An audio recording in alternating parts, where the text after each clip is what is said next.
Hi everyone, आज हम revise करने जा रहे हैं टाइप्स ऑफ कॉन्ट्रासेप्शंस में सबसे पहला टाइप नेचुरल मेथड ऑफ कॉन्ट्रासेप्शंस। इसका जो बेसिक प्रिंसिपल है वो है स्पर्म और ओवम को मिलने से प्रिवेंट करना, स्पर्म को ओवम से मिलने नहीं देना।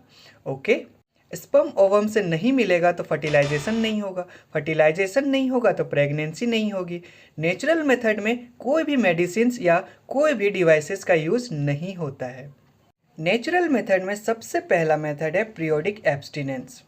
पीरियोडिक एब्स्टिनेंस में क्या होता है, तो इस मेथड में कपल फर्टाइल पीरियड के टाइम सेक्सुअल इंटरकोर्स को अवॉइड करते हैं।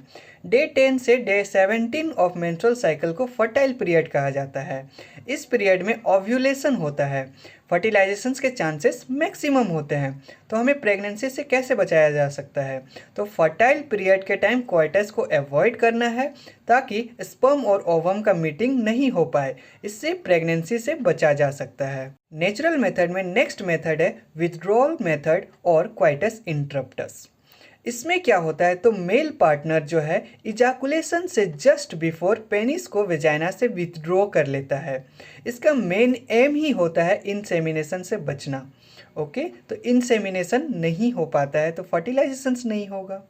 क्वाइटस इंटरप्टस या विथड्रॉल मेथड का फेलियर जो है हाई होता है, क्योंकि प्री इजाकुलेटरी फ्लूइड में भी स्पर्म हो सकता है, इसलिए फेलियर चांसेस जो होते हैं हाई होते हैं। नेचुरल मेथड में नेक्स्ट मेथड है लैक्टेशनल एमिनेरिया। डिलीवरी के बाद इंटेंस ब्रेस्ट फीडिंग के दौरान ओव्यूलेशन नहीं होता है, मेंस्ट्रुअल साइकिल अब्सेंट होता है, इस कंडीशंस को एमिनेरिया बोलते हैं। नेचुरल मेथड के कुछ एडवांटेज हैं, जैसे इसमें कोई दवाइयों का यूज़ नहीं होता है, नो मेडिसिन्स, और कोई डिवाइसेस का भी यूज नहीं होता है। इसका साइड इफ़ेक्ट ऑलमोस्ट नील होता है और नेचुरल और कॉस्ट फ्री होता है। एडवांटेज है तो डिसएडवांटेज भी होगा।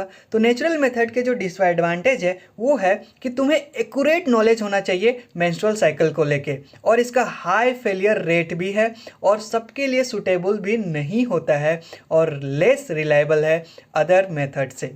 ओके, हम नेक्स्ट बात करेंगे बैरियर मेथड के बारे में।